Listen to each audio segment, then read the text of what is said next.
विश्ववंदनीय तथागत सम्यक संबुद्ध त्यांचाच व्याख्यात असा धम्म, त्या धम्मावर आरूढ असणारा भिक्खू संघ या 3 रत्नांना माझा पंचांग प्रणाम. डॉक्टर बाबासाहेब आंबेडकर यांच्या धम्मक्रांती विचाराच्या प्रती संपूर्ण जीवन समर्पित या ठिकाणी उपस्थित उपासक उपासिका बालक तथा बालिका यांच्या प्रती मंगल मैत्री मंगलभाव. आज आपण या ठिकाणी बागडे परिवारांच्या घरी त्यांच्या वडिलांच्या स्मृती दिवसाच्या निमित्तानं आपण सर्व या ठिकाणी उपस्थित झालो आहोत. तो उद्देश असा आहे की बागडे परिवारातील काय नाव त्यांचं, एकनाथजी बागडे, ते या घरातले आधारस्तंभ होते. गेल्या 16 वर्ष अगोदर ते आपल्यातून निघून गेले. जाता जाता बोलता बोलता 16 वर्ष झाली. 16 वर्षाच्या अगोदर त्याने तुम्हाला सोडून गेले. 16वं वर्ष आहे आणि सोडून पण गेले. तर त्यांनी आपल्या जीवनामध्ये परिवारासाठी, समाजासाठी जे जे काही कार्य केले असतील त्या कार्याचं अनुमोदन करण्याचा आजचा दिवस. त्याने जे जे काही सत्कर्म पुण्यकर्म केले असतील त्या सर्व पुण्यकर्माचं अनुमोदन करण्याचा आजचा हा दिवस. आजच्या दिवशी ते आपल्याला सोडून गेले, त्यामुळे तो आमच्या नेहमी स्मरणात राहणारा दिवस म्हणा. या तारीख आपल्या नेहमी स्मरणात राहते की या तारखेला आमचे बागडेसाहेब, एकनाथराव बागडेसाहेब, एकनाथराव बागडेसाहेब ते आम्हाला सोडून गेले. तर ज्या दिवशी ते सोडून जातात ती तारीख मात्र आमच्या नेहमी स्मरणात राहते. मग त्या तारखेला आपली आई जाओ, बाप जाओ, भाऊ जाओ, बहीण जाओ, मित्र जाओ, कोणी जाओ, पती जाओ, बायको जाओ, मुलगा जाओ, मुलगी जाओ, जे जे कोणी जातात त्या तारखा आमच्या आठवणीत राहतात आणि जाणीवपूर्वक आठवणीत राहतात. तर अशीच आजचे बाबांची तारीख पण आमच्या आज आठवणीत आहे की आजच्या दिवशी बाबा आम्हाला सोडून गेलेले होते. तर त्यांना स्मरून, त्यांची आठवण करून, त्यांना आमच्या मनात आणून, त्यांच्या उद्देशानं आम्ही जे काही सत्कर्म पुण्यकर्म करत राहतो, ज्याला आपण पुण्यकर्म म्हणतो, सत्कर्म म्हणतो, सदाचाराचं जीवन म्हणतो. सत्कर्म पुण्यकर्म सदाचाराचं जीवन काय असते तर भगवान बुद्धाने दाखवून दिलेल्या पावन मार्गावरून आम्हाला चालावं लागत असते. त्या मार्गाचं पालन करावं लागत असते. त्या मार्गावरून चालताना त्याचं अनुकरण करावं लागत असते. जेव्हा मी त्याचं अनुकरण करतो आणि त्याचा संदर्भ स्वतःच्या जीवनाशी जोडतो तेव्हा ते आपल्या जीवनामध्ये आचरणात येते, पालन केले जात असते. तर अशा प्रकारे त्यांच्या उद्देशाने जर आम्ही पंचशील पालन करत असो, त्यांच्या उद्देशाने आम्ही जर आर्यपुरुषत्वाचं पालन करत असो, त्यांच्या उद्देशानं जर आम्ही दान कर्म करत असो, त्यांच्या उद्देशानं तर आम्ही मंगलमैत्री करत असो, तर ज्यांच्या उद्देशानं आम्ही सत्कर्म करत असतो तर हे सत्कर्माचं पुण्यकर्म त्या व्यक्तीपर्यंत पोहोचत असते. आज आपण बाबाच्या उद्देशानं ही काही सत्कर्म करत आहोत, जे काही पुण्यकर्म करत आहोत, हे सर्व पुण्यकर्म बाबापर्यंत पोहोचो. जिथे कुठे त्यांचं चित्त असेल, जिथे कुठे त्यांचं मन असेल, जिथे कुठे त्यांनी प्रतिसंधी घेतली असेल, जिथे कुठे त्यांनी जन्म घेतला असेल, तिथपर्यंत हे पुण्यकर्म पोहोचो आणि या पुण्याच्या बलाने त्यांच्या जीवनातले सर्व दुःख, भय, रोग नष्ट हो, त्यांना सुखाचं, समाधानाचं जीवन प्राप्त हो. अशा प्रकारची मंगलभाव, मंगलमैत्री आपण आपल्या पूर्वजांच्या प्रती करायची असते. पूर्वजांच्या प्रती का करायची असते? त्या पूर्वजांच्यासाठी आम्ही पुण्यकर्म का करायचं असते? तर त्यांच्या जीवनातले काय कर्म आहेत, चांगले कर्म जास्त आहेत की वाईट कर्म जास्त आहेत, त्यांना सुगती मिळाली आहे की दुर्गती मिळाली आहे हे आम्हाला सांगणं कठीण आहे. परंतु बुद्ध असं म्हणतात की एखादा व्यक्ती, एखादी स्त्री, एखादा पुरुष जर दुर्गतीत गेले असतील, नरकगतीत गेले असतील, प्रेत योनीत गेले असतील, तर तिथं त्यांना अन्न पाणी मिळत नसते, आसरा मिळत नसते, त्यांना भयंकर दुःख होते तिथं, आणि आवाज पण देऊ शकत नाही, त्यांचा आवाज पण आपल्याकडे येत नसते आणि आपला आवाज ऐकू पण सुद्धा येऊ शकत नाही. तर तिथे व्याकुळ होतात. अन्न आणि पाण्याच्यामुळे, निवासामुळे ते व्याकुळ होतात. आणि मग जितके ते व्याकुळ होतात, म्हणजे दुःखी होतात, तितके ते आपल्या परिवाराला आठवण करत राहतात की माझ्या परिवाराने माझ्यासाठी सत्कर्म करावं, माझ्यासाठी पुण्यकर्म करावं. वारंवार ते आपल्या परिवारांची आठवण करत राहतात.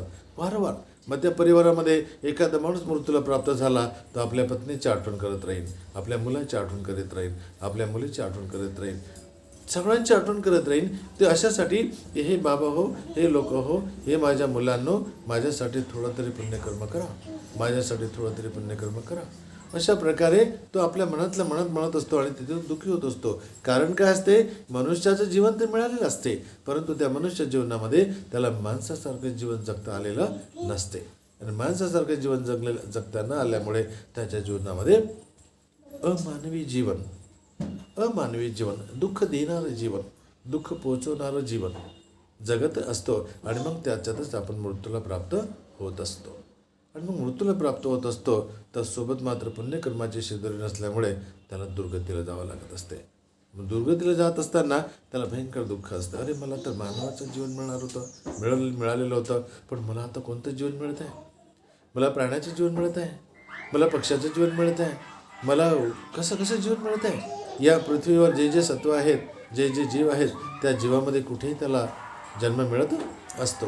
तर तो जन्म त्याला नकोसा असतो. त्याला फक्त मानवी जीवन हवं असते, मानवाचं जीवन हवं असते. तर त्याला मानवाच्या व्यतिरिक्त कोणते जीवन नको असते. त्याचं कारण असते की त्याने केलेलं कर्म, त्या कर्मानुसार त्याच्या जीवनात आलेलं ते त्याला जन्म असतो. त्याला बुद्ध म्हणतात कर्म योनी, कर्म बंधू, कर्म पटिसरणा, कर्म दायात. कर्म आपण जसे करतो त्या कर्माचा परिणाम आपल्या जीवनात येतो आणि त्या कर्मानेच आपण पुढचा जन्मसुद्धा आपल्याला प्राप्त होत असते. तर सगळ्यात महत्त्वाचं भगवान बुद्ध सांगतात की आपण कर्म काय करतो त्या कर्मानुसार आपलं पुढचे जीवन असते. तर आमचे कर्म जर कोणाला दुःख देणारे असतील, कोणाला क्लेश पोचवणारे असतील, कोणाला यातना पोचणारे असतील, तर ते आपलं पुण्यकर्म नाही बनत आहे, ते आपलं पापकर्म बनते, ते आपलं वाईट कर्म बनते. बुद्धाने दुःख देणेच पापकर्म म्हटलं. मग एखादा मुलगा आपल्या आईला दुःख देतो, एखादी आपल्या मुलाला दुःख देतो, आपल्या पतीला दुःख देते, आपल्या मुलीला दुःख देते, एखादा पती आपल्या पतीला दुःख देते, पत्नी पतीला दुःख देते, या पती पत्नीला दुःख देते, एखादी सासू सुनेला दुःख देते किंवा एखादी सासूला दुःख देते. दुःख देणं आलं तर दुःख जिथे जिथे दुःख देणं आहे ते सर्व पाप आहे, ते सगळं पाप आहे, अकुशल कर्म आहे, वाईट आहे. तर बुद्धाने एकमेकाला सह्य करू अवघे धरू सुपंत या मार्गाची शिकवण दिली, जिथे आम्हाला गुन्हे गोविंदाने एका ठिकाणी राहायचं असते, ना की एकमेकांच्या प्रती वैरत्वाची भावना ठेवून राहायचं असते. तर आम्हाला एकमेकांच्या प्रती मित्रत्वाच्या नात्याने म्हणा, आईवडिलांच्या नात्याने म्हणा, मुलगा मुलगीच्या नात्याने म्हणा, जसं आम्ही आमच्या मुलींच्या प्रती जितकं प्रेम असते तसं आमच्या घरी येणारी सून असते किंवा आमची कुणाच्या घरी जाणारी सून असते त्यांच्या प्रतीसुद्धा आमच्या मनामध्ये मैत्रीचा भाव असला पाहिजे. आईवडील जसं आपल्या मुलींवर प्रेम करतात तसंच त्यांनी सुद्धा आपल्या सुनेवर किंवा आपली मुलगी दुसऱ्यांच्या घरी जाते तिच्यावर प्रेम करणारी असले पाहिजे. तर तिथे खऱ्या अर्थानं जीवन जगणं आलेलं असते. तर आपल्याला खऱ्या अर्थानं जीवन जगणं आलेलंच नसते आणि जीवन जगणं आलेलं नसल्यामुळे आम्ही वारंवार कोणाला न कोणाला दुःख देण्याचं काम करतो, दुःख पोचवण्याचं काम करत असतो. मग आई मुलाला दुःख देत असेल, मुलगा आईला दुःख देत असेल, मुलगा बापाला दुःख देत असेल, बाप मुलाला दुःख देत असेल, भाऊ भावाला दुःख देत असेल, या बहीण बहिणीला दुःख देत असेल, या भाऊ बहिणीला दुःख देत असेल, बहीण बहिणीला दुःख देत असेल, सासू सुनेला दुःख देत असेल किंवा सून सासूला दुःख देत असेल, या सासऱ्याला दुःख देत असेल, या ज्येष्ठांना दुःख देत असेल, या कनिष्ठांना दुःख देत असेल, दुःख दुःख दुःख जेवढं आपण दुसऱ्याला दुःख देतो तेवढं आपलं पापकर्म बनते, वाईट कर्म बनते. तर त्याला बुद्धाने सदाचाराचे जीवन म्हटलेलं नाही आहे. बुद्ध म्हणतात किच्छो मनुष्यपटी लाभो किच्चंग मच्छान जीवितं किच्चंग सधम्म सवनं किच्छो बुद्धानुपातो. म्हणजे आपण जन्माला आलो हे तर मोठा महत् प्रयासानं आलो की आपलं कोणतं तरी पुण्यकर्म आहे की त्या पुण्याने आपण जिथे जन्माला आलो, पण आपण एक दिवस मरणार आहोत. कारण आपण सोबत मृत्यू घेऊन आलेलो असतो, परंतु आम्हाला जगायचं असते, आम्हाला मृत्यू आवडत नाही. पण बुद्ध म्हणतात की एक ना दिवस तरी आम्ही मरणार असतोच. आम्ही इथे कोणी राहायला नाही आलो, आम्ही सगळे जाणाऱ्या पाहुण्यासारखे आलो. आम्ही 10, 20, 50, 60 वर्ष राहू आणि चालले जाऊ, कारण इथे आम्ही कायमचं राहिलेला आलो नसतो. परंतु आपली भावना असं असते की मी इथे कायमचं राहिलेला आलो आहे, इथे माझ्याशिवाय मीच राहणार, इथे दुसरं कोणी राहू शकत नाही, बाकीचे मेले तरी चालतील पण मी मरणार नाही, ही भावना असते सगळ्यांच्या मनामध्ये. ते याला भावतृष्णा म्हणतात. आपण सगळं भावतृष्णेचं जीवन जगतो. उदाहरण 3 प्रकारच्या तृष्णा सांगितल्या. या जगामध्ये जे काही संख्या वाढली आहे लोकांची, पक्ष्यांची, प्राण्यांची, किडामुंगीची जी जी काही संख्या वाढलेली दिसते ती कामतृष्णेमध्ये वाढलेली आहे. जितकं जितकं आपण कामतृष्णेतून बाहेर पडतो, म्हणजे कामतृष्णेतून मुलं बाळाला जन्म देतो, मग पूर्ण आयुष्य, पूर्ण जीवन आपण बाळासाठी खर्च करत असतो आणि बिलकुल दुसऱ्यांच्यासाठी जगतो. आम्ही स्वतःसाठी जगत नसतो. तर बुद्ध म्हणतात या 3 तृष्णे या संसारातील प्रत्येक सत्वाला जगून ठेवलं आहे. ते म्हणजे कामतृष्णा, ते म्हणजे भवतृष्णा आणि दुसरे म्हणजे विभव तृष्णा. कारण सगळे एकमेकात आसक्त आहेत, सगळे मी माझं म्हणण्याच्या भावनेमध्ये अडकलेले आहेत. पण जिथे मी माझी भावना आली तिथे दुःख आलं, जिथे मी माझी भावना आली तिथे दुःख आलं, तिथे द्वेष आला आणि तिथेच लोभही आला. तर बुद्धांनी अशा प्रकारचे आपल्या मनात उत्पन्न होणारे विकार, त्या विकाराने आम्ही व्याकुळ होतो आणि त्या व्याकुळतेमुळेच आम्ही दुःख भोगत असतो. जेव्हा जेव्हा आमच्या मनामध्ये एखादा विकार येते तो विकाराने आम्ही व्याकुळ होतो आणि मग तिथे दुःख आम्हाला होते. मग दुःख केव्हा होत असते? जेव्हा जेव्हा आमच्या मनाच्या विरुद्ध बोललं जात असते, ते आम्हाला आवडत नसते आणि तेव्हा आम्हाला दुःख होत असते. या कोणी आम्ही कोणाला जर मनाच्या विरुद्ध बोललो त्याला समोरच्याला दुःख वाटते, ते सुद्धा त्याला दुःख आवडत नाही. जिथे ज्याला बोलतो त्याला दुःख आवडत नाही. मला कोणी बोलते मला ते आवडत नाही, मग मला आवडत नाही त्याला आवडत नाही. ज्या आवडणाऱ्या गोष्टीच नाही आहेत, आम्हाला आवडतच नाही, तर त्या न आवडणाऱ्या गोष्टी, ज्या आवडणारे शब्द आम्ही का बरं म्हणून बोलायचे असतात? तर इथे एकाने दुसऱ्याला दुःख द्यायचं आणि दुसऱ्याने एकाला दुःख द्यायचं आहे. तर दुःख देण्याची भावना मनुष्याच्या मनातच असते आणि त्यामुळे माणूसच माणसाला दुःख देतो. बाई बाईला दुःख देते, माणूस बाईला दुःख देते, बाई माणसाला दुःख देते, माणूस माणसाला दुःख देते. हे दुःख सुरू झालं, दुःखचक्र सुरू झालं. दुःखचक्र कसं सुरू झालं की ज्या ज्या गोष्टी मला आवडतात ते होत नाही म्हणजे दुःख, ज्या ज्या गोष्टी मला आवडतात त्या होत नाही म्हणजे दुःख, ज्या ज्या गोष्टी मला आवडतात आणि त्या होत नाही ते पण दुःख. म्हणजे पाहिजे त्याला लोभ म्हणतो आपण, नाही पाहिजे म्हटलं की द्वेष म्हणतो आपण, त्याला राग म्हणतो. आणि हे 2 गोष्टी वारंवार आपल्या मनामध्ये उत्पन्न होत राहतात, एक राग आणि लोभ. आणि हे राग आणि लोभ कोण उत्पन्न करते? आपल्यातली मोहमाया. मोहमाया म्हणजे परिवार, संसार, घर, दार, आपण एकत्र राहतो, एका परिवारात राहतो, तिथेच मोहमाया उत्पन्न होते. आणि मग जिथे मोहमाया आहे तिथेच लोभ पण आहे आणि तिथेच राग पण आहे. का आम्हाला सगळ्यांना राग येते? आम्ही असं कोणी नाही की आम्हाला राग येत नाही, प्रत्येकाला राग येते. असं प्राणी, पशु, पक्षी, किडा, मुंगी जेवढे सत्व आहेत त्या सगळ्या सत्वांना राग येते. आणि जिथे जिथे राग आहे तिथे तिथे दुःख आहे, जिथे जिथे राग आहे तिथे तिथे दुःख आहे. मग दुःखाची व्याख्या कुठे सांगितली बुद्धाने? जिथे लगाव, चक्क, आसक्ती आहे तिथे दुःख आहे. जिथे जिथे माझ्या मनाच्या विरुद्ध बोललं जाते तिथे तिथे दुःख आहे. मग दुःखाची उत्पत्ती मानवाच्या मनातूनच होते आणि मग दुःख देण्याचं काम मानव करतो दुसऱ्याला. ओके, अशा प्रकारे भगवान बुद्धाने आपल्याला दुःखाची उत्पत्ती कशी होते, तर आपल्या मनाच्या सारख्या काही गोष्टी घडल्या नाही तर दुःख होते, याची सुरुवात इथून सांगितली. आता दुःख कोणालाच आवडत नाही. आणि मग बुद्ध म्हणतात जर कोणालाच आवडत नाही दुःख, तर त्या दुःख कशाने उत्पन्न होते, त्या विकाराला जर आम्ही आपल्या मनातलं काढलं तर आमच्या जीवनातलं दुःख नष्ट होऊ शकते. मग कोणचा विकार असा आहे की आपल्याला दुःख देते? तो सगळ्यात मोठा विकार आहे आपल्यातला राग, त्याला आपण द्वेष म्हणतो. प्रत्येक माणूस दुसऱ्या माणसाचा द्वेष करते, प्रत्येक स्त्री दुसऱ्या स्त्रीची द्वेष करते. हे दोघात लागलेलं भांडण आहे, झगडे होतात. कशामुळे? द्वेषभावनेमुळे, राग भावनेमुळे. असं कोणी नाही की ज्याच्यामध्ये राग नाही आहे. पत्नीला पतीच्या प्रती राग येते, पतीला पत्नीच्या प्रती राग येते, भावाला भावाच्या प्रती राग येते, बहिणीला बहिणीच्या प्रती राग येते, सासूला सुनेच्या प्रती राग येते, सुनेला सासूच्या प्रती राग येते. म्हणजे राग राग राग राग उत्पन्न झाला. जिथे राग आहे तिथे दुःख आहे, जिथे राग आहे तिथे दुःख आहे. मग बुद्ध म्हणतात रागामुळे जर तुम्हाला दुःख येते याची जाण जर तुम्हाला आहे तर मग तुम्ही आपल्या मनात रागाला आणता कशाला? राग निर्माण करता कशाला? राग निर्माण करता कशाला? तुम्हाला सुख होईना तर मग तुम्ही दुःखाच्या मार्गाचा कशाला जाता? दुःखाच्या मार्गाने कशाला जाता? दुःखाला कशाला बरं कवटाळून बसता? दुःखासारखं का बरं बोलता? समोरच्याला दुःख वाटेन असं का बरं बोलता? बरोबर की नाही? बोलल्यामुळे सगळं दुःख होते. त्याला बोलल्यामुळे जेव्हा दुःख येते त्याला आपण मानसिक दुःख म्हणतो. आणि मग जितकं मानसिक दुःख होते तितकं माणूस त्या मानसिक दुःखामध्ये दबल्या जातो आणि तो व्याकुळ होतो आणि सहनशक्ती त्या ठिकाणी संपून जाते आणि त्या ठिकाणी आणखी विकार वाढतात एक दुसऱ्यांच्या प्रती. त्याला पण वादविवाद, भांडण, झगडे, मारामारी, डोकं फोडाफोडी, हत्यासुद्धा होतात. कशामुळे होतात? रागामुळेच होतात. तर इथे जीवनाचा नाशसुद्धा रागामुळेच होते. आणि जीवनात सुखाई राहायचं असेल तर त्या रागामुळे राग मनातून काढल्यामुळे आमच्या जीवनामध्ये सुख उत्पन्न होऊ शकत असते. तर इथे बुद्धांनी सांगितलं की तुम्हाला रागाच्यातून बाहेर पडावं लागेल, या रागाच्या विकाराला तुमच्या मनातून काढावं लागेल, सोबतच लोभाच्या विकाराला तुमच्या मनातून काढावं लागेल. राग आणि लोभ कोण उत्पन्न करते, तर आपल्यातल्या मोहमायेमुळे तो राग उत्पन्न होत असते. याची जाणीव भगवान बुद्ध आपल्याला करून देतात. म्हणजे थोडक्यात 3 विकार आपल्यातला काढायचे आहेत. एक मोहमाया प्रथम गेली पाहिजे, तर राग आणि लोभ येणार नाही. मग राग गेला तर लोभ गेला पाहिजे, लोभ आणि राग गेला तर मोहमाया गेली पाहिजे. तर मोहमाया ही जड आहे. जड म्हणजे या जळाचे हे 2 फांदे, हे झाड आहे.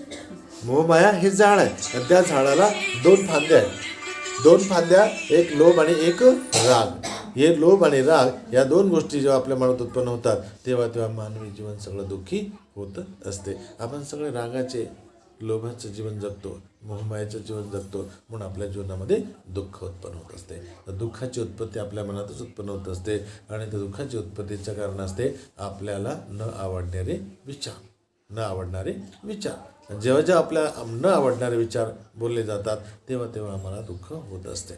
तर बुद्ध म्हणतात, दुःखातून बाहेर पडण्यासाठी मी सांगितलेल्या मार्गाने चाला. ज्याला आपण सदाचाराचा मार्ग म्हणतो, त्याला श्रीमंताचा मार्ग म्हणतो, त्याला सदाचाराचा मार्ग म्हणतो. तर इथे भगवान बुद्धांनी आपल्याला संसारामध्ये सुखी राहण्यासाठी काय काय गोष्टी सांगितल्या, ते या ठिकाणी मी तुम्हाला सांगतो. तर भगवान बुद्धांनी या संसारामध्ये 4 प्रकारचे पती पत्नी सांगितल्या.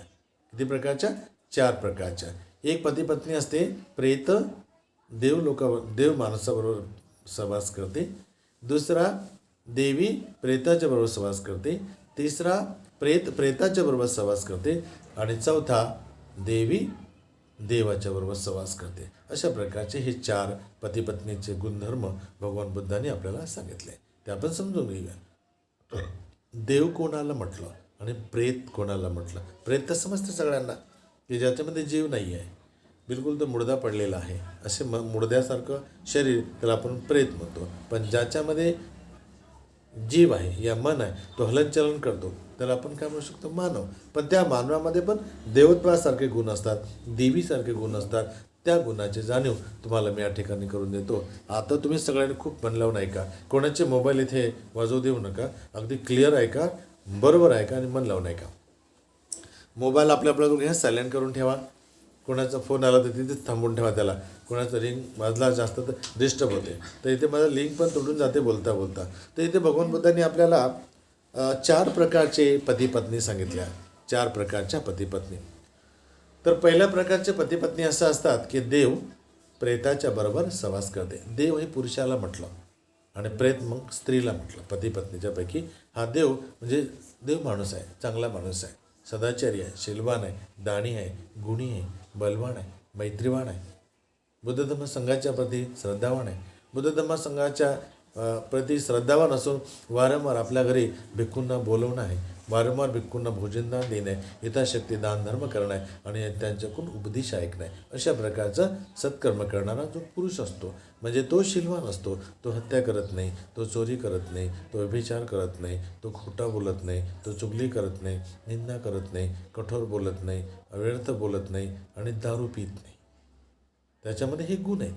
अगदी सरळ आणि शांततेचं जीवन जगतो की या तत्वाचं तो आपल्या जीवनामध्ये अंगीकार करतो, त्याचं तो पालन करतो, त्यानुसार तो आपलं जीवन जगत असतो. म्हणजे थोडक्यात तो शीलवान व्यक्ती असतो. शीलवान त्याच्याकडून कुठल्या प्रकारचं वाईट कर्म, पापकर्म घडू देत नसतो. कारण हत्या करणे पाप आहे, चोरी करणे पाप आहे, व्यभिचार करणे पाप आहे, खोटं बोलणे पाप आहे, चुगली करणे पाप आहे, निंदा करणे पाप आहे, कठोर बोलणे पाप आहे, दारू पिणे पाप आहे. तर तो पापापासून दूर असतो, त्या पापाच्या जवळसुद्धा जात नाही आणि पापाचा विचारसुद्धा मनात आणत नाही. अशा प्रकारे तो शीलवान असतो, दानी गुणी असतो, बलवान असतो. बुद्ध धम्म संघाच्या प्रती तो श्रद्धावान असतो आणि सर्व सत्वांच्या प्रती तो मैत्री करणारा असतो की सर्व सत्व सुखी राहो, कोणीही कोणाच्या प्रती वैरत्वाची भावना न ठेव, सगळे कसे सुखाने राहोत, गुन्ह्या गोविंदाने राहोत, अशा प्रकारची मंगलमैत्री करणारा तो पुरुष असतो. तर त्याला म्हणतात देव माणूस. त्याला म्हणतात देव माणूस. याच्या विरुद्ध त्यांची पत्नी असतील, आपण प्रेत म्हटलं की ते शीलवान नसते, दाणी नसते, गुणी नसते, मैत्रीवान नसते. बुद्ध धम्म संघाच्या प्रती तिच्या मनामध्ये कधी श्रद्धा नसते. भिक्खू या भिक्खू संघाला आपल्या घरी कधी न बोलवणारी असते. या बुद्धांचा धम्माच्या संघाचा ती निंदा करणारी असते. अशा प्रकारचे दुराचारी असते, हत्यारणी असते, चोरटी असते, व्यभिचारिणी असते, खोटारडी असते, चुगली निंदा कठोर व्यर्थ बोलणारी असते, भांडखोर असते, चिडखोर असते, शंकेखोर असते, नशा करणारी असते. अशा प्रकारचे दुराचाराचं काम करणारी असते. त्याच्याकडून अशा प्रकारचे वाईट कर्म होत असतात. तर पाप कर्म करते ती.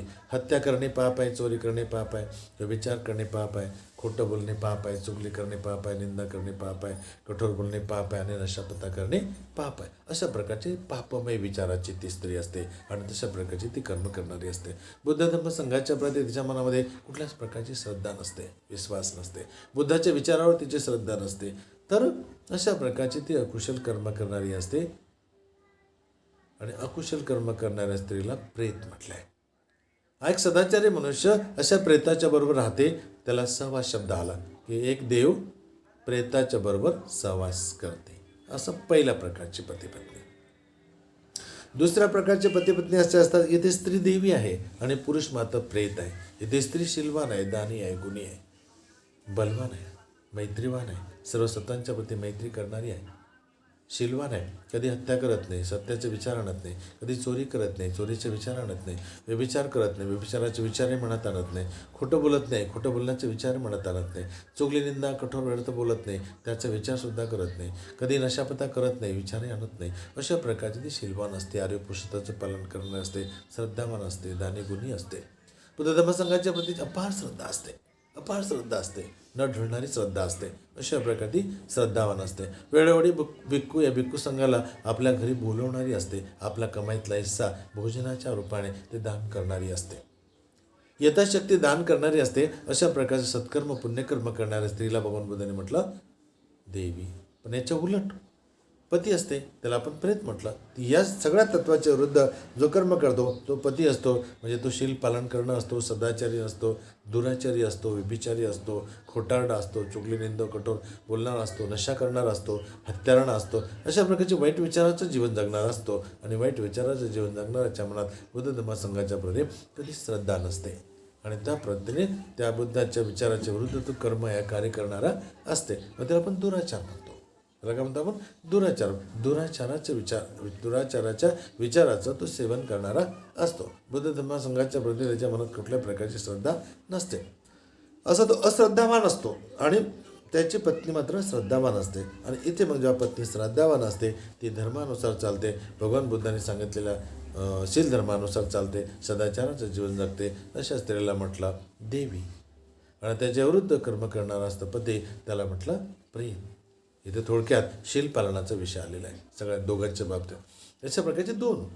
तिसऱ्या प्रकारचे पती पत्नी असतात. हे दोघेही प्रेत आणि प्रेताच्या बरोबर सहवास राहतात. या दोघांच्या मध्ये कुठल्या प्रकारचे शील धर्माचे बात नाही, सदाचाराचे पाठ नाही. बायको बी तशी, नवरा बी तसा. त्यांना धर्मापासून काही घेणं देणं नाही, बुद्धाच्या विचाराचं काही घेणं देणं नाही आहे. त्यांचे विचार कधी अंगीकारत नाही, ते कधी आचरणात आणत नाही, त्याचं कधी पालन करत नाही, ते कधी मैत्री करत नाही. तर अशा प्रकारे बुद्ध धर्माच्या प्रती त्यांच्या मनात अजिबात श्रद्धा नसते. जिथे श्रद्धाच नाही तर त्यांचे विचार ऐकणे कुठे, बरोबर की नाही? मग त्यांचे विचारच ऐकणे नाही तर ते आपल्या जीवनात उतरवणे कुठे? तर अशा प्रकारचं ते दुराचाराचं जीवन जगणारे असतात. दोघीचे दोघी हत्यारे, चोरटे, व्यभिचारी, खोटं बोलणारे, चुगले निंदा करणारे, कठोर बोलणारे, कलह करणारे, भांडण करणारे, भांडण झगडा करणारे. तर अशा प्रकारचे नशा करणारे, दोघेचे दोघे अशा प्रकारचे अकुशल कर्म करणारे असतात. तर अकुशल करणाऱ्या व्यक्तीला म्हटलं प्रेत. या ठिकाणी दोघेचे दोघी प्रेता समान असतात, मेलेल्या मुर्द्या समान असतात. हे मानव जीवनामध्ये असंच असते. जे कोणी शील पालन करत नाहीत, सदाचारात जीवन जगत नाही, ते प्रेतासारखे आहेत. ते मेलेल्या मुर्द्या समान असतात की त्यांना किती ज्ञान सांगा ते कधी त्यांच्या जीवनात येणार नसते. तर इथे शील पालन करणारे, शील पालन न करणारे असे दोन प्रकार भगवान बुद्धांनी सांगितला. जो कोणी शील पालन करतो, सदाचारात जीवन जगतो, त्याला बुद्धांनी म्हटलं देव. आपण जे कोणी शील पालन करत नाही, सदाचारात जीवन जगत नाही, त्याला बुद्धांनी म्हटलं प्रेत. या ठिकाणी दोघेचे दोघी पती पत्नी मात्र प्रेता समान आहेत. दोघांच्यामध्ये शील धर्म नाही, दोघांच्यामध्ये सदाचाराचे भाव नाही, दोघांच्यामध्ये बुद्ध धर्मसंघाच्या प्रति श्रद्धा नाही आणि दोघांच्यामध्ये कुठल्या प्रकारचं दान धर्म करण्याची भावना सुद्धा नाही. तर अशा दोघा पती पत्नीला म्हणतात प्रेत, प्रेताच्या बरोबर सहवास करते. चौथ्या प्रकारचे पती पत्नी असतात. दोघेचे दोघे शीलवान, दानी, गुणी, बलवान असतात. बुद्ध धर्म संघाच्या प्रती अपार श्रद्धा असते, न ढळणारी श्रद्धा असते. दोघेचे दोघे आर्यपुरुषोत्तमाचं पालन करणारी असतात. उपसुद्धाच्या दिवशी पौर्णिमा, अमावस्या आणि 2 उपवासाचे दिवस, त्या दिवशी ते सुद्धा धारण करतात. दोघे पती पत्नी सुद्धा दान धर्म करतात, सेम दान धर्म करतात, शील पालन करतात, सदाचाराचं जीवन जगतात. आणि जितकं आपण शील सदाचाराचं जीवन जगतो याची शिकवण ते दुसऱ्याला पण सांगण्याचा प्रयत्न करतात की तुम्ही अशा प्रकारचं शील सदाचाराचं जीवन जगा, तर तुमच्या जीवनातले आपोआप दुःख कमी होतील. अशा प्रकारचं ते सांगतात. सर्व प्राण्याच्या प्रती ते मंगल भाव ठेवणारे असतात, मंगल मैत्री करणारे असतात. अशा प्रकारचं सत्कर्म त्यांच्याकडून होत असते. बुद्ध धर्म संघाच्या प्रती अपार श्रद्धा असते त्यांच्यामध्ये. तर अशा प्रकारे सत्कर्म करणारी ते स्त्री आणि पुरुष असते, पती आणि पत्नी असते. दोघे आर्यपुरुषात पालन करणारे, पंचशील पालन करणारे, दान धर्म करणारे, मंगलमैत्री करणारे, सदाचाराचे जीवन जगत असतात. तशा प्रकारचे सदाचाराचे जीवन जगणाऱ्या पती पत्नीला भगवान बुद्धांनी म्हटलं देव देवीच्या बरोबर सहवास करते. 4 प्रकारचे पती पत्नी भगवान बुद्धांनी सांगितले.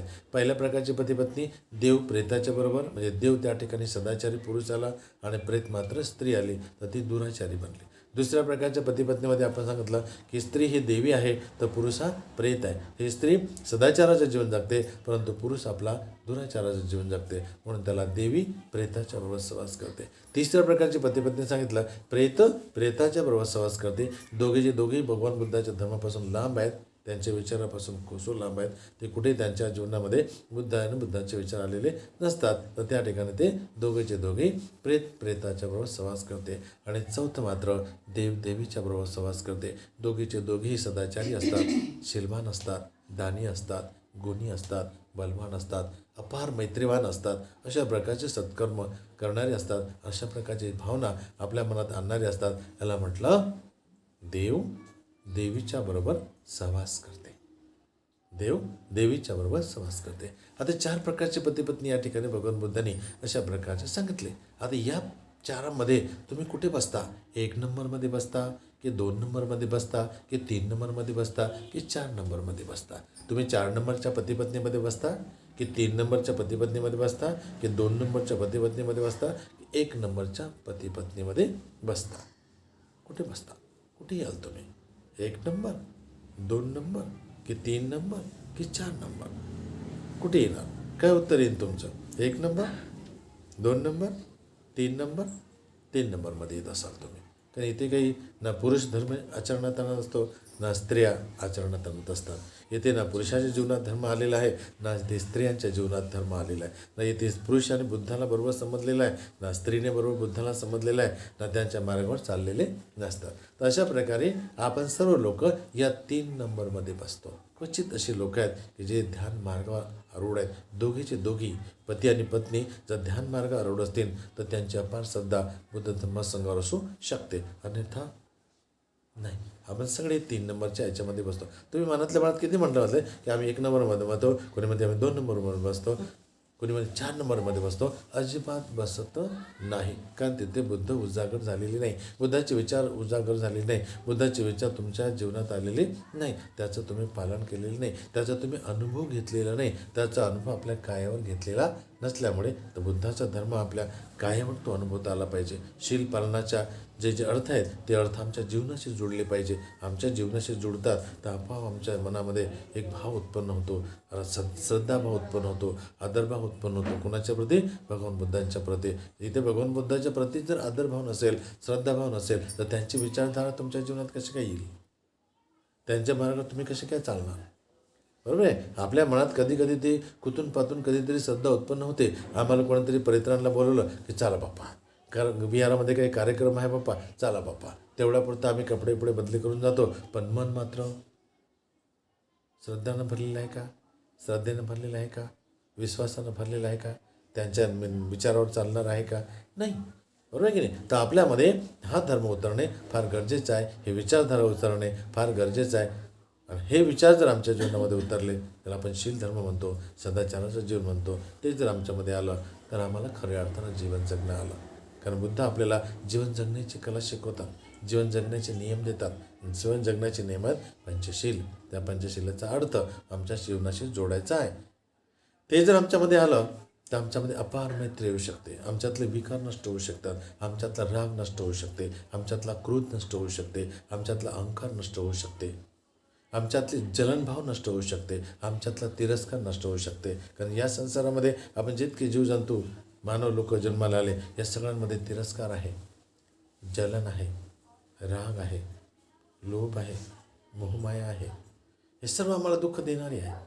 आणि हे जितके जितके विकार तुमच्या मनात आहेत तितके तितके तुमच्या मनात जितके ज्या ज्या वेळेला ते उत्पन्न होतात त्या वेळेला तुमच्या मनामध्ये ते विकार उत्पन्न झाले की दुःख दुःख दुःख अनुभवतो आम्ही. राग आला की दुःख, जलन आलं की दुःख, क्रोध आला की दुःख, अहंकारात पण दुःख. म्हणजे दुःख दुःख दुःख निर्माण करणारे जे विकार आहेत, या विकाराची जाणीव भगवान बुद्ध आपल्याला करून दिली. आणि ते सगळेचे सगळे विकार पंचशिलेमध्ये आहे. पहिल्या शिलाचा जर अर्थ घेतला तर हत्या कशामुळे होते? रागामुळे होते, क्रोधामुळे होते. क्रोध असला, राग असला तेव्हाच ते हत्या होते. अन्यथा प्रेमानं गोड गोड बोलून आदरभावानं कोणी कोणाची हत्या करत नसते. जिथे राग आला, त्या रागातून अति राग वाढत गेला, अति राग वाढत गेला तर भयंकर क्रोध उत्पन्न झाला. आणि त्या क्रोधापायी एक मनुष्य दुसऱ्या माणसाला नष्ट करतो, किंवा एक बाई एका बाईला नष्ट करते, एक माणूस बाईला नष्ट करते, एखादी बाई माणसाला पण नष्ट करते.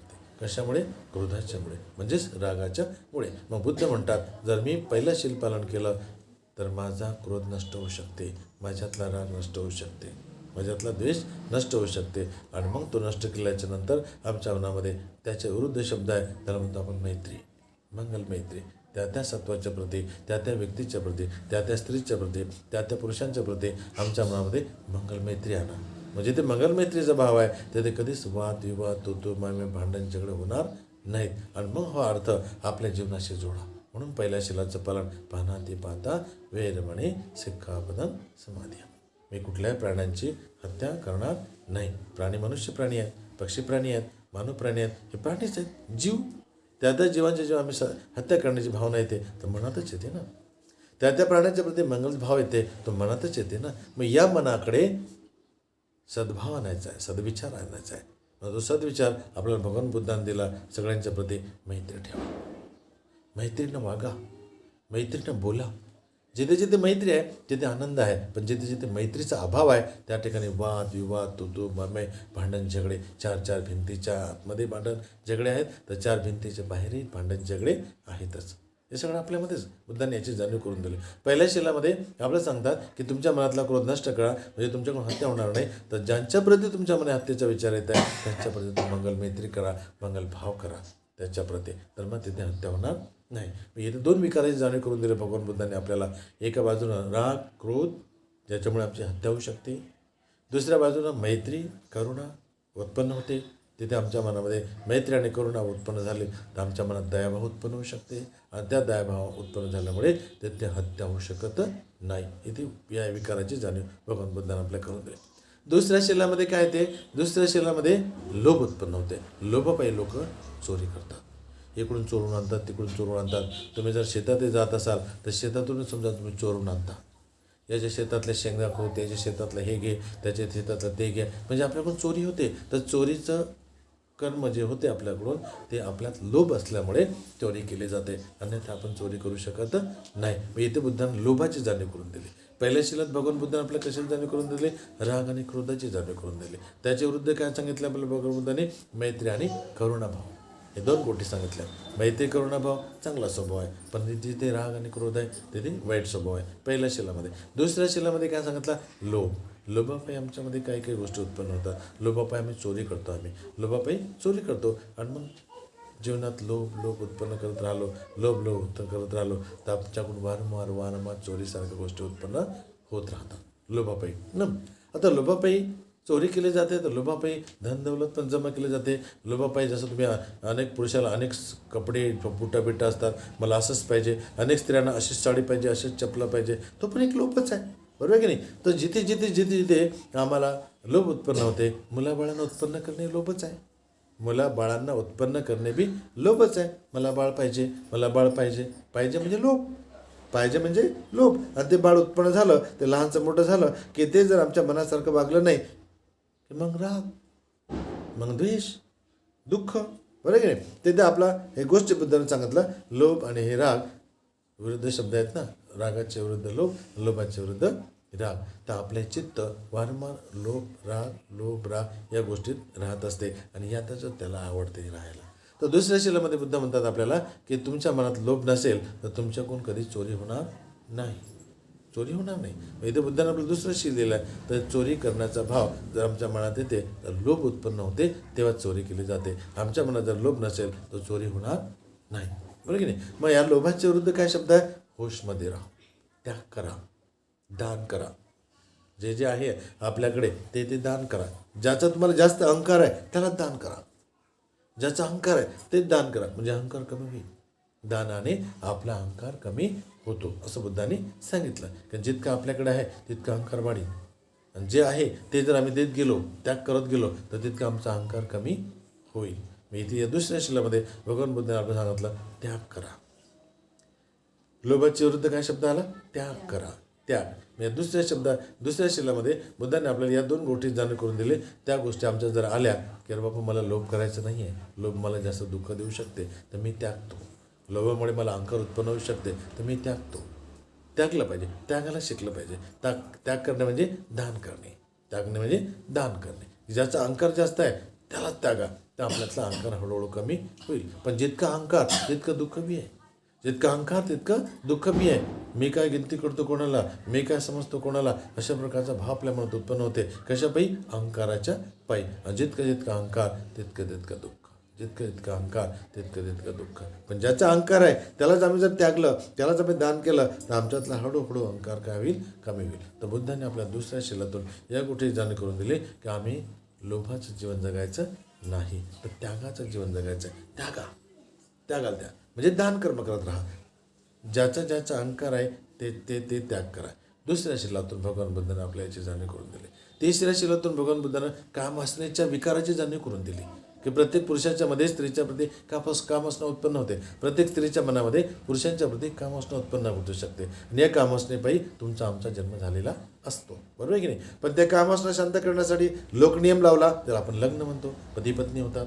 मग एखादा पुरुष आपली पत्नी असताना परस्त्रीच्या बरोबर संबंध ठेवते तर आपण व्यभिचार म्हणतो. एखादी पत्नी आपला पुरुष असताना परपुरुषाच्या बरोबर संबंध ठेवते तर आपण व्यभिचार म्हणतो. तर इथे आम्हाला होशमध्ये राहायचं आहे. आमच्या पती पत्नी दोघे एकविचार राहायचे आहे. त्यांच्या मनामध्ये हे विचार कधी येता कामा नाही. आणि त्या दोघांकडून सुद्धा व्यभिचारासारख्या गोष्टी घडता कामा नाही.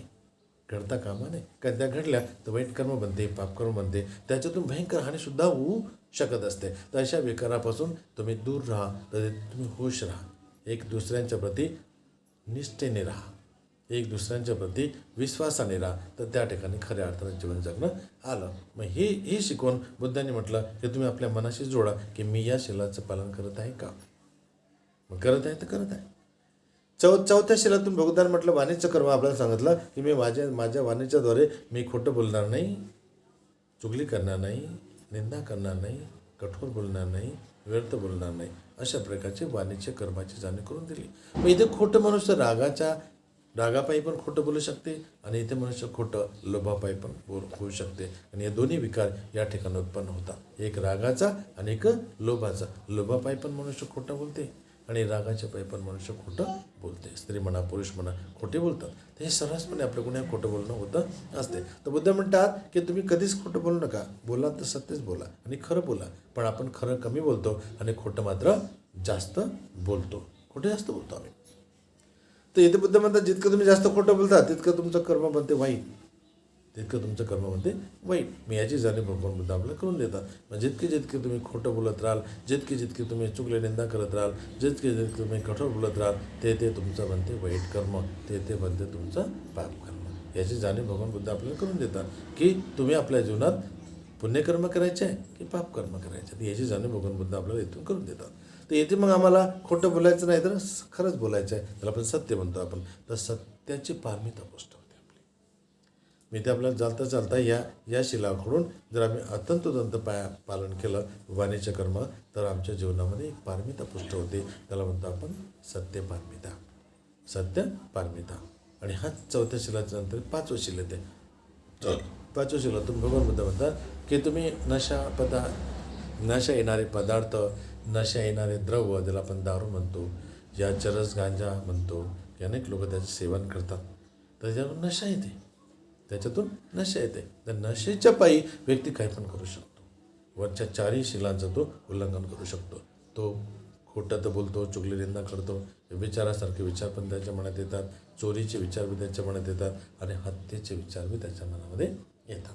बरोबर आहे. अशा प्रकारे भगवान बुद्धाने आपल्याला या 5 तत्वांची जाणीव करून दिली. हे 5 तत्व ज्यांच्या जीवनामध्ये आहेत, बुद्धाने सांगितल्याप्रमाणे त्याला जीवन जगणं आलं.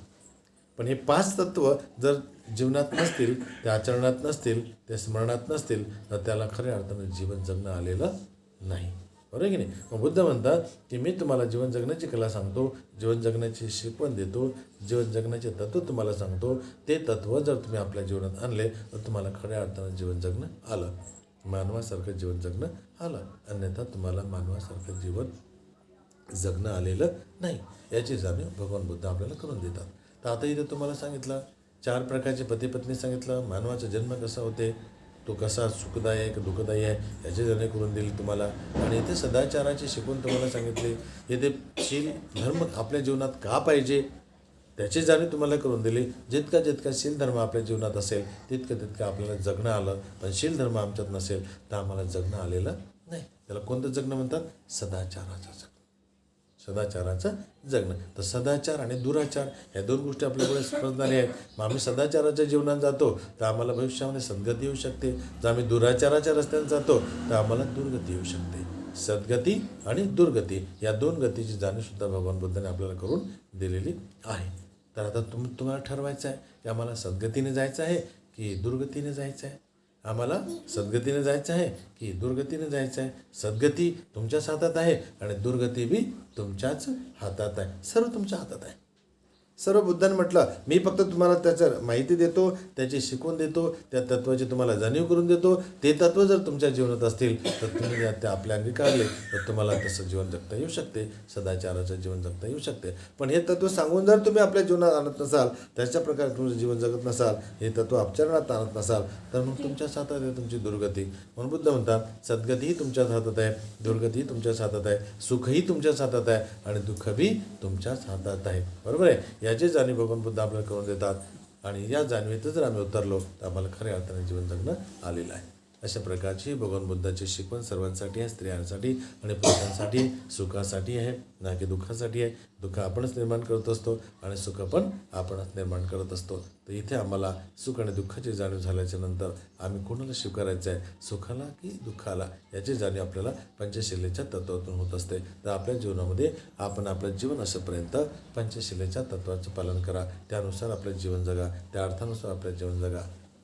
अशा प्रकारचं जीवन जगलात तर खऱ्या अर्थाने मानवी जीवन जगणं आलं. अन्यथा प्राणी पशु पक्ष्यांचं जीवन आलेलं आहे. कारण मानवाला ज्ञान आहे, बुद्धी आहे, मन आहे, परंतु पशु पक्षी किडा मुंगीला नाही आहे. त्यामुळे त्यांना आम्ही ज्ञान शिकवू शकत नाही. इथे आम्ही मानवालाच हे ज्ञान शिकवू शकतो. मानवांच्या मनापर्यंत हे विचारधारा पोहोचवू शकत असतो. आणि जर मानवाने या विचारधारेचा अंगीकार केला, या विचारांचं चालले म्हणजे थोडक्यात पंचशिलेचं पालन केलं, 5 तत्वाचं पालन केलं तर तुम्हाला खऱ्या अर्थाने जगणं आलं. अन्यथा तुमचं जीवन मानवाच्या पेक्षा प्राण्यासारखं जीवन जगणं आलं. कारण प्राण्याला ज्ञान नसते, बुद्धी नसते आणि तो बोलू शकत नाही. बरोबर आहे की? मानवाला मन आहे, ज्ञान आहे, विचार आहे, तितकं तो बोलू शकतो. चांगलं झालं तरी बोलू शकतो आणि वाईट झालं तरी बोलू शकतो. हे या कारणाने झालं बुवा याची जाणीव त्याला होऊ शकते. ते त्या कारणाने झालं बुवा याची जाणीव त्याला होऊ शकते. तो बोलून दाखवू शकतो.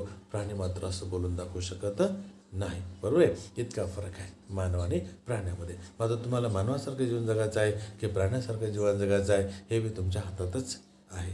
तुम्हाला मानवासारखा आपला व्यवहार ठेवायचा आहे की प्राण्यासारखा तुमचा व्यवहार ठेवायचा आहे हे सुद्धा आपल्या हातातच आहे. बरोबर की नाही? तशा प्रकारे भगवान बुद्धाच्या या विचाराला समजून घ्या आणि आपल्या जीवनात त्यांना आणा. सदाचारात जीवन जगा.